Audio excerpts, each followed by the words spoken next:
to Tuesday's Truth with Alonda Hassel.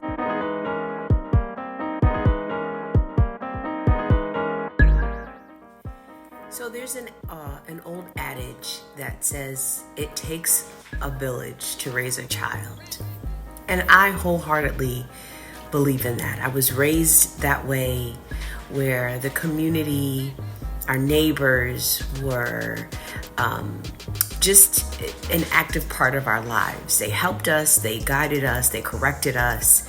Not physically, not beating us or anything like that, but they were there to support, to help my parents when, they're running late for picking us up or something like that. Like, it was just a village. I had aunties and cousins and family friends who were close, that just helped all of us grow and become and supported our parents.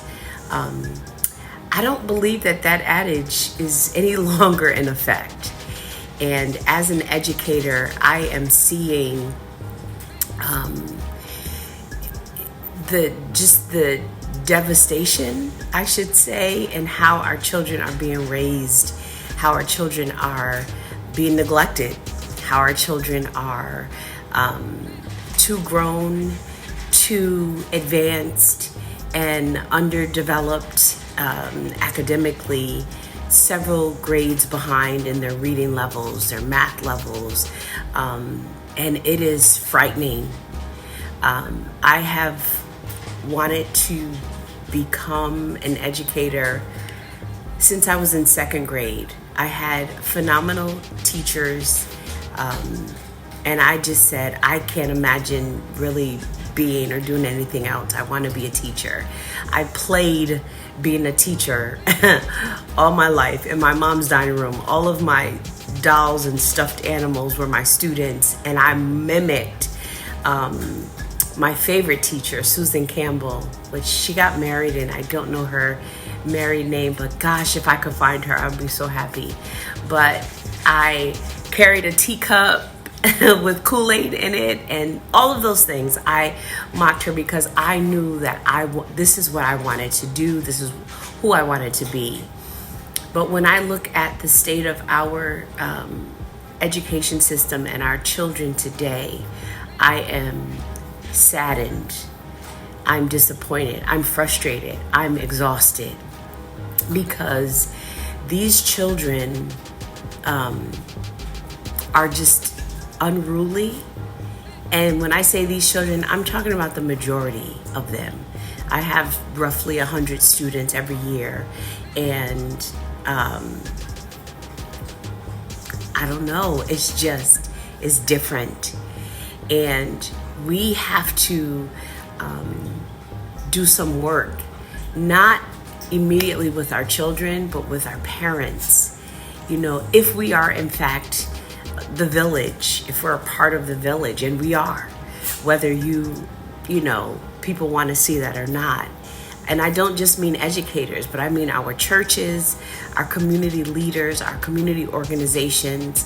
We are indeed a part of the village. And most of all, our parents have got to step up. And I'm really pleading, begging I'm willing to do workshops. I'm willing to do anything to help parents really begin to parent their children. Case in point, we had there was a meeting scheduled for different children because they're failing, because they need extra support, and none of the parents showed up. And an administrator said, well, did you contact the parents to remind them? Why do we have to contact parents to remind them that they have an important meeting about their own child? It's like a doctor's appointment. The doctor doesn't call and remind you to say, hey, make sure you come in. So those are just some of the things that, we really have to work together with our parents, with our community, with our families, so that our children no longer suffer. It is as if they're hemorrhaging. Their behavior, our girls are very physical, very violent, very loud, boisterous. And if it were just the place where I worked, then I would not have done this. But I'm looking at TikTok, I'm looking at Facebook, Instagram, I'm looking at other schools. It's running rampant. The behavior, the lack of skill, the I don't know, the frustration of teachers, the dismissive behavior from parents is not confined to low income. It's not defined to inner city. It's not defined to black and brown. It is the state of our education system. It's the state of our children and our families.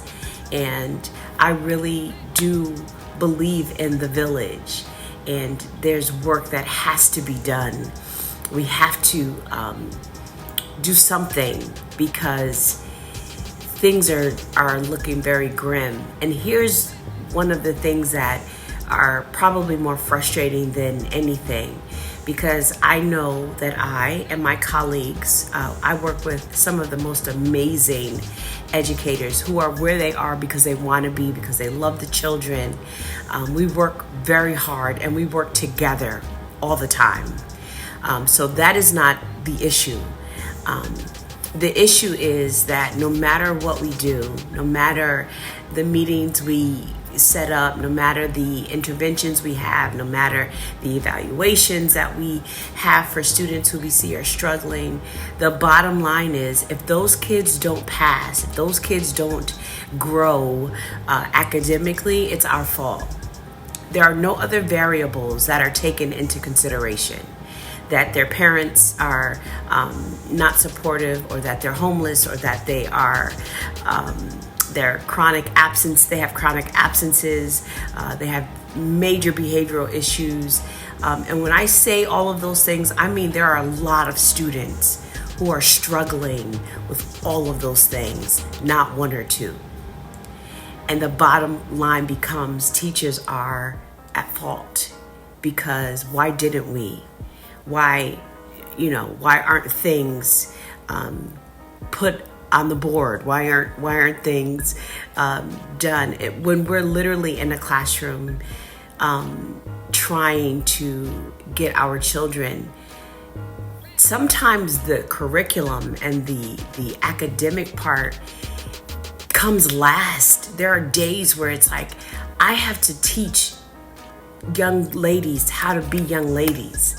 I have to pause and teach our students how to be a community. I have to pause when things happen in our community that are traumatic. I pause and have restorative circle, because it's important that we talk about the shooting, or we talk about the suicide, or we talk about the fight that happened, so that we can get past that, their fear, their trauma, their all of those things, and then work on the curriculum, the academics. I don't know. This year has been challenging, and I keep saying I'm struggling to get this rhythm, but I'm hopeful. And I really do hope that a part of all of us knowing our worth is that we realize that we can pass on, we can share with other people, parents or children, just what it is to know your worth and how to always show up to be your best self. And that is my absolute truth, that I love being an educator. I love seeing our children grow and mature. And this has been, this has been a very challenging year. But I'm trusting that things are going to turn the corner, because we've been consistent with our love, our care, our push for academic success.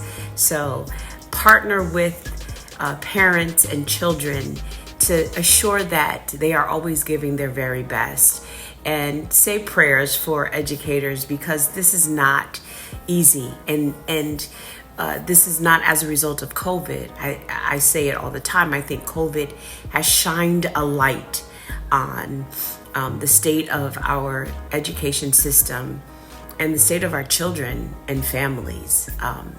And so that's my Tuesday's truth. Just do what you can to be a help. If you have children, of course, continue to support them all the way through their education career, not just when they're in elementary school. They need you more as they get older to be their advocate, to show them that you love them, that you care for them, and that you support them all the way through college. If college is in their future, make sure that you're supporting them and loving them. All right, that's my Tuesday's truth. I pray that you all have a fantastic Tuesday, and that you pray that our villages come back to be exactly what our children and our families need. All right, have a great day.